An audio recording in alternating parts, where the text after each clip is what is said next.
बहुत शुक्रिया चेयरमैन साहब। मैं इस बजट की मुखालिफत में खड़ा हुआ हूँ क्योंकि ये अहम मुद्दों पर इंसाफ नहीं करता। मिसाल के तौर पर सर, अगर आप देखेंगे मुस्लिम एनरोलमेंट जो यूडीआईसी का डेटा है 2021-22 का, मुसलमानों का एनरोलमेंट गवर्नमेंट का डेटा बोलता है प्राइमरी में 15%, यूपी में अपर प्राइमरी में 14%, सेकेंडरी में 12% और हायर सेकेंडरी में 10%। प्राइमरी से लेकर हायर सेकेंडरी तक आते सर 5% की गिरावट होती है। वही सरकार का एआईएसएचई का डेटा है 2020-21 का, 2016-17 में मुसलमान 4.87 थे एजुकेशन में, 19-20 में बढ़कर 5.45 हुए और 2021 आते आते सर वो 4.64% हो गया। यानी जहां पर मुसलमान 2019-20 में 19,21,000 पे आगे, यानी 1,79,000 की गिरावट आई। ये क्यों हुआ सर? ये इसलिए हुआ क्योंकि ये मोदी सरकार तासुब और तंग नजरी के मुजाहरे करती है। इसी वजह से मुसलमानों अकलियतों में ड्रॉप आउट रेट ज्यादा है, लो एनरोलमेंट है और वो हायर एजुकेशन तालीम को मुकम्मल नहीं कर सकते।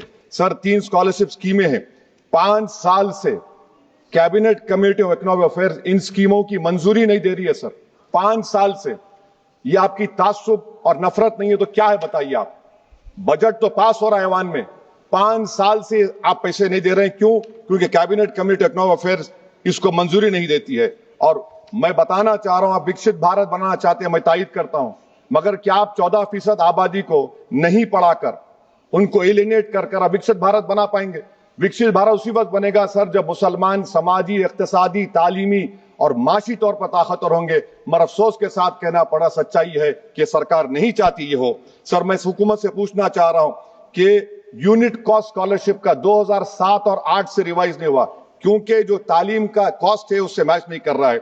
आप 3 स्कॉलरशिप को डिमांड ड्रिवन नहीं कर रहे हैं। 11 साल से आप 10 स्कॉलरशिप नहीं बढ़ाए, वही नंबर ला के रख दिए। मैं डिमांड ड्रिवन करने का मुतालबा करता हूं। सर प्री मैट्रिक स्कॉलरशिप को क्यों 9th और 10th से शुरू किया था?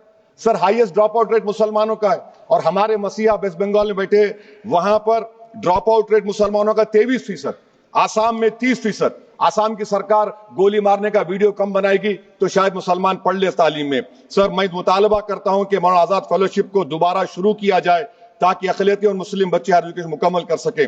पेरेंटल इनकम आप इजाफा क्यों नहीं कर रहे सर? 1 लाख रुपए, 1.5 लाख रुपए क्या स्कॉलरशिप मिलेगी सर बताइए आप? और सर आपको मिसाल दे रहा हूं, आप तो काबिल आदमी हैं।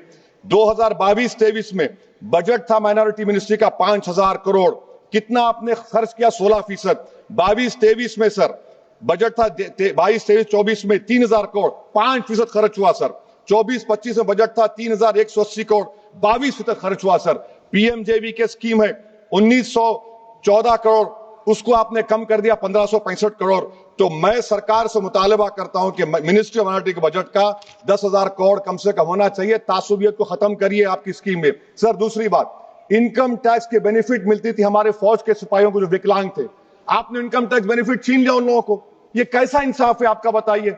जो फौजी सर्विस में है, अरे प्राइम मिनिस्टर अगर एक ट्रेन की झंडी दिखाएंगे तो उससे बढ़ के पैसे खर्च हुआते, तो आप क्या बचा रहे? सर 11-12 साल से वजीर आजम मोदी हैं, हमारी एयरफोर्स का स्क्वाड्रन गिरकर 29 पर आ गया।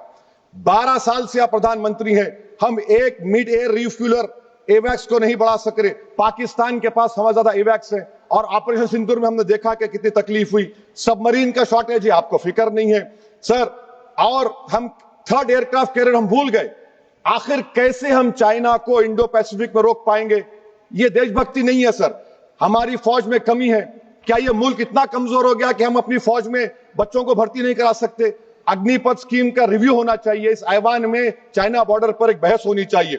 सर आप आ जाइए यूएस ट्रेड डील पर, जो ट्रंप ने एग्जीक्यूटिव ऑर्डर 6 फरवरी का निकाला, सेक्शन 4 कोट कर रहा हूं, डायरेक्टली इनडायरेक्टली अगर हम रशिया का ऑयल लेंगे तो 25% लगा देगा।